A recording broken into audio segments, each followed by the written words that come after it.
باقی رہی بات کہ یہ زکوٰۃ الفطر میں کیا نکالنا زیادہ بہتر رہے گا، پیسے یا یہ کہ اناج؟ صدقۃ الفطر میں اناج دینا چاہیے، یہ رقم زیادہ بہتر اور احوط یہ ہے کہ اناج دیا جائے۔ اللہ کے نبی صلی اللہ علیہ وسلم فرماتے ہیں ادوا صاعا من طعام فی الفطر، فطرے میں تم ایک سا طعام دو، ایک سا کھانا دو۔ تو اس سے معلوم ہوتا ہے کہ جو ہے کیا دینا چاہیے، یہ 2.5 کلو کے آس پاس ہوتا ہے۔ 3 کلو آپ پکڑ لو احتیاط کے طور پر، 2.5 کلو تو کم سے کم ہوتا ہے۔ تو ایک آدمی جو ہے سا دے، کیا من طعام، کھانے میں سے ہو۔ بعض لوگ بولتے ہیں ان کو صدقے میں پیسے دے دیں گے، جوتے چپل لا لیں گے، نہیں، یہ نہیں دینا چاہیے، بلکہ آپ الگ سے ان کو عید کے لباس وغیرہ کے لیے دینا ہے دے دو، لیکن آپ فطرے میں اناج دو۔ زیادہ راجح اور احوط قول یہی ہے، بہتر یہی ہے۔ نبی علیہ السلام کا بھی طریقہ یہی تھا، صحابہ کرام کا بھی طریقہ یہی تھا، وہ لوگ اناج نکالا کرتے تھے۔ اس وجہ سے ہمیں بھی اناج ہی نکالنا ہے تاکہ نبی علیہ السلام کے فرمان پر، نبی علیہ السلام کی سنت پر، صحابہ کرام کی سنت پر عمل ہو جائے، اس میں کوئی شک بھی باقی نہیں رہے گا۔ اس لیے علماء کی اکثریت یہ کہتی ہے کہ صدقہ فطر اناج میں سے دیا جائے، پیسہ نہ دیا جائے، رقم نہ دی جائے۔ اناج، چونکہ نبی نے اناج دینے کا حکم دیا، اناج ہی دیا جائے۔ لیکن علماء کی ایک تعداد ایسی بھی ہے جو یہ کہتی ہے کہ قیمت دی جا سکتی ہے۔ حضرت عمر بن عبدالعزیز رحمۃ اللہ علیہ، حضرت سفیان ثوری، حضرت حسن بصری، حضرت امام ابو حنیفہ، حضرت امام ابو یوسف، یہ تمام لوگ اس بات کے قائل ہیں کہ قیمت دے سکتے ہیں۔ میرا خیال یہ ہے کہ علماء کے ان اقوال کی روشنی میں بہتر اور مناسب تو یہ ہے کہ آدمی اناج دے، لیکن وقت اور حالات اور ضرورت کے تحت آدمی پیسہ بھی دے سکتا ہے۔ اس مسئلے میں بہت زیادہ تشدد نہیں کرنا چاہیے۔ ہمارے یہاں کیا ہوتا ہے، ایک بڑا افراط و تفریط کا معاملہ ہے۔ کچھ لوگوں نے قیمت ہی کو طے کر دیا، ان کے یہاں باقاعدہ اعلان ہوتا ہے ہر سال، اس سال فطرہ اتنا پیسہ دینا ہے، اور ان کے یہاں فطرہ کا مطلب، صدقہ فطر کا مطلب پیسہ ہی ہے۔ یہ غلط ہے، اور کچھ لوگ پیسہ دینے کو حرام مانتے ہیں، یہ بھی غلط ہے۔ بھئی آپ ہم کو ایک بات بتائیے کہ نبی صلی اللہ علیہ وسلم نے سا کے نام سے ایک پیمانہ بنایا، ہم نے تول کر کے دیا۔ تو جو لوگ یہ کہتے ہیں کہ صدقہ فطر کی عبادت ہے اور عبادت میں جیسا حکم دیا گیا ویسا ہی کرنا ہے، تو ہم نے کہاں ویسا کیا، ہم تو تول کے دے رہے ہیں۔ نبی صلی اللہ علیہ وسلم زمانے میں پنیر دی جا رہی ہے، کھجور دی جا رہی ہے، کشمش دی جا رہی ہے، ہمیں سیدھا سیدھا گیہوں ملا، آٹا ملا، ہم نے دے دیا۔ تو تھوڑا بہت تو ہم نے وہاں بھی اپنی مصلحت کا فائدہ اٹھایا، ہم نے اپنا فائدہ دیکھا، اپنی مصلحت دیکھی۔ تو جب ہم اپنی مصلحت دیکھ رہے ہیں تو ہم سامنے والے کی بھی مصلحت دیکھیں۔ شریعت نے اتنی سختی نہیں کی ہے۔ آپ دیکھیں زکوٰۃ میں اللہ کے نبی کے صحابہ سے ثابت ہے کہ زکوٰۃ میں جس چیز کی وہ زکوٰۃ لیتے تھے تو کبھی کبھی قیمت بھی لے لیتے تھے۔ مان لیجیے کسی کے پاس اونٹ ہے، اونٹ کا کاروبار ہے، اب اونٹ کا کاروبار جس کا ہے تو اس کی زکوٰۃ اللہ کے نبی نے اونٹ ہی بتائی ہے، لیکن بعض صحابہ نے کپڑا لیا ہے زکوٰۃ میں، ثابت ہے، یہ صحیح حدیثوں سے ثابت ہے۔ تو جب ہم زکوٰۃ میں قیمت لے رہے تھے تو صدقہ فطر میں بھی قیمت لی جا سکتی ہے، اس کو حرام یا ناجائز یا غلط نہیں کہا جا سکتا، لیکن ہاں اناج دینا یہ زیادہ بہتر ہے۔ ارے نبی نے نکالا، ہم نکال رہے ہیں، صحابہ کرام نے نکالا، ہم نکال رہے ہیں، ہے کہ نہیں؟ اس وجہ سے ہمیں ادھر ادھر نہیں جانا ہے، پیسے وغیرہ سے ہمیں پرہیز کرنا ہے، اور ہمیں اناج ہی نکالنا ہے۔ جیسے چاول ہے، گیہوں ہے، یہ ہمارے زیادہ تر کھانے کی چیز ہے کہ روٹی زیادہ کھاتے ہیں، چاول بھات کھاتے ہیں، اس وجہ سے چاول نکال دیں گے، اور اگر کوئی گیہوں نکالنا چاہے گا گیہوں نکال دیں گے۔ یعنی اناج کے بجائے پیسہ بھی دے سکتے ہیں، کوئی حرج کی بات نہیں، انشاءاللہ صدقہ فطر ہو جائے گا۔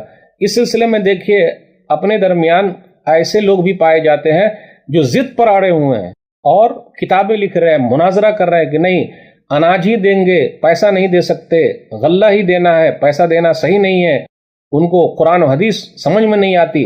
اللہ کے واسطے مناظرہ مت کیجئے، کتابیں مت لکھیے، اور انعام کا اعلان مت کیجئے۔ بھائی یہ مسئلہ کھلا ہوا ہے، لوگوں کے سامنے اپنی بات رکھ دیجئے، تھوپیے نہیں، بات چیت بند مت کیجئے، ایک دوسرے کو برا بھلا مت کہیے۔ غلہ جو ہے بطور کرنسی بھی استعمال ہوتا تھا، اس لیے قیمت دینا بھی جائز ہے۔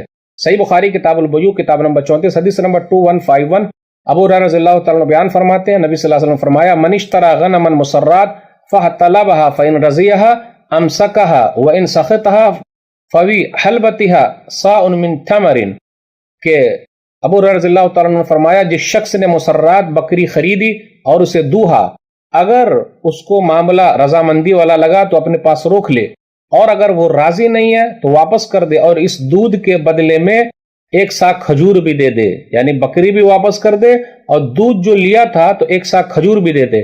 تو یہاں ایک ساک کھجور جو ہے وہ بطور کرنسی استعمال ہوا ہے، تو اسے یہ پتا چلتا ہے قیمت بھی دینا جائز ہے، حرج کی کوئی بات نہیں۔ صحابہ کرام کا موقف کیا ہے؟ مصنف ابن ابی شیبہ جلد نمبر 3 صفحہ نمبر 174 امام ابو اسحاق سبیعی کہتے ہیں ادرکتہم وہم یعطون فی صدقۃ رمضان الدراہم بقیمت الطعام، میں نے ان لوگوں کو پایا اور دیکھا کہ وہ لوگ رمضان میں فطرہ جو دیا کرتے تھے وہ درہم کی شکل میں، جو اناج کے قیمت میں ہوا کرتا تھا۔ عمر بن عبدالعزیز رحمۃ اللہ علیہ کا موقف کیا؟ مصنف ابن ابی شیبہ جلد نمبر 3 صفحہ نمبر 173 عمر بن عبدالعزیز رحمۃ اللہ علیہ نے اپنی خلافت میں یہ حکم جاری کیا کہ فطرہ میں لوگوں سے غلہ یا اس کی قیمت وصول کرو، لوگوں سے غلہ یا اس کی قیمت وصول کرو، یہ سرکاری فرمان ہے۔ حسن بصری رحمۃ اللہ علیہ کا کیا کہنا ہے؟ مصنف ابن ابی شیبہ جلد نمبر 3 صفحہ نمبر 174 فطرہ میں قیمت دینے کے قائل ہیں، فطرہ میں قیمت دے سکتے ہیں۔ اماموں کے نزدیک کیا ہے؟ امام ابو حنیفہ رحمۃ اللہ علیہ سے بھی قیمت نکالنا ثابت ہے، دارقطنی جلد نمبر 2 صفحہ نمبر 150 صحیح روایت ہے یہ۔ امام ابن معین کہتے ہیں تاریخ ابن معین کے اندر جلد نمبر 3 صفحہ نمبر 376 القیمت تجزی فی الطعام انشاءاللہ والطعام افضل، طعام کی جگہ غلے کی جگہ پر قیمت نکالنا جائز ہے، لیکن طعام نکالنا، اناج نکالنا یہ زیادہ بہتر ہے۔ علامہ ابن تیمیہ رحمۃ اللہ علیہ کے بارے میں بھی آیا مجموع الفتاوی جلد نمبر 25 صفحہ نمبر 82 میں ضرورت اور مصلحت کے تحت فطرہ میں قیمت نکالنا بھی جائز ہے۔ میرے بھائیوں، مناظرہ کرنا، ڈیبیٹ کرنا، انعام رکھنا، ایک دوسرے کو برا بھلا کہنا، گھٹیا سمجھنا اللہ کے واسطے چھوڑ دیجئے، گنجائش سے فائدہ اٹھائیے۔ دیں گے البتہ بعض محققین علماء کرام نے کہا ہے، جیسے امام ابو حنیفہ رحمۃ اللہ علیہ، سفیان ثوری رحمہ اللہ، اسی طرح سے عمر بن عبدالعزیز رحمہ اللہ، امام ابو یوسف رحمہ اللہ، ان لوگوں نے کہا کہ جیسے ہم اناج نکالنے جا رہے ہیں تو اناج کی جگہ اگر جس اناج کو ہم نکالنا چاہتے ہیں اس کی قیمت اگر ادا کر دے تو چل جائے گا۔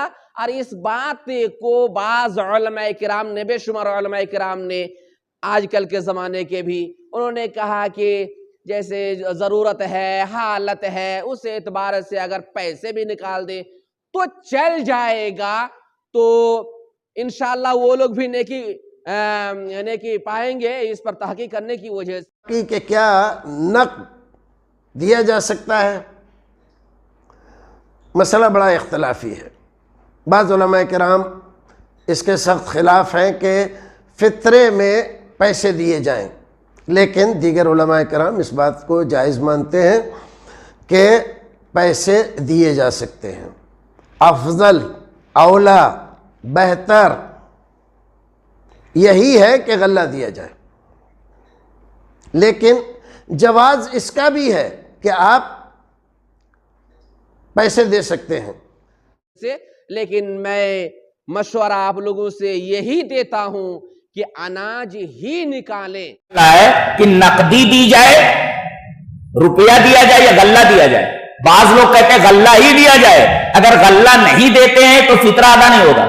بعض لوگ کہتے ہیں نقدی ہی دینا چاہیے، جھگڑا۔ لیکن میرا خیال یہ ہے کہ بیچ بیچ کا اعتدال کو جو راستہ ہے وہ اختیار کیا جائے، کوئی غلہ دے دے تب بھی صحیح ہے اور کوئی پیسہ دے دے وہ بھی صحیح ہے۔ اس لیے کہ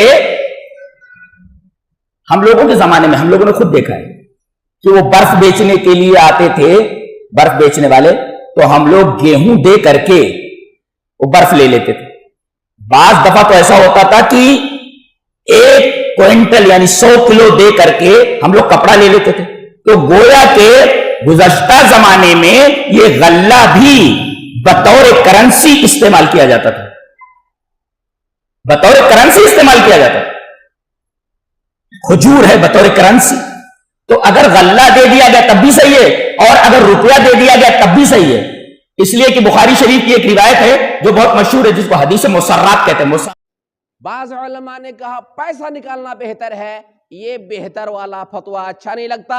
اسی طرح سے بعض علماء نے کہا کہ پیسہ چلے گا ہی نہیں، حرام وہ ہو جائے گا۔ اس طرح سے بھی جھاڑ کے نہیں کہنا چاہیے، اس لیے کہ قبول تھوڑو آپ کریں گے، اس لیے کہ وہ اناج کی ہی تو قیمت ادا کرنا چاہتے ہیں۔ تو اس طرح سے بالکل حرام ورام، اور بعض علماء اہنمی جہنمی کہہ دیتے ہیں، العیاذ باللہ، استغفر اللہ۔ دونوں کو تھوڑا ٹھنڈا ہونا چاہیے، اور بہتر وہی ہے اناج نکالنا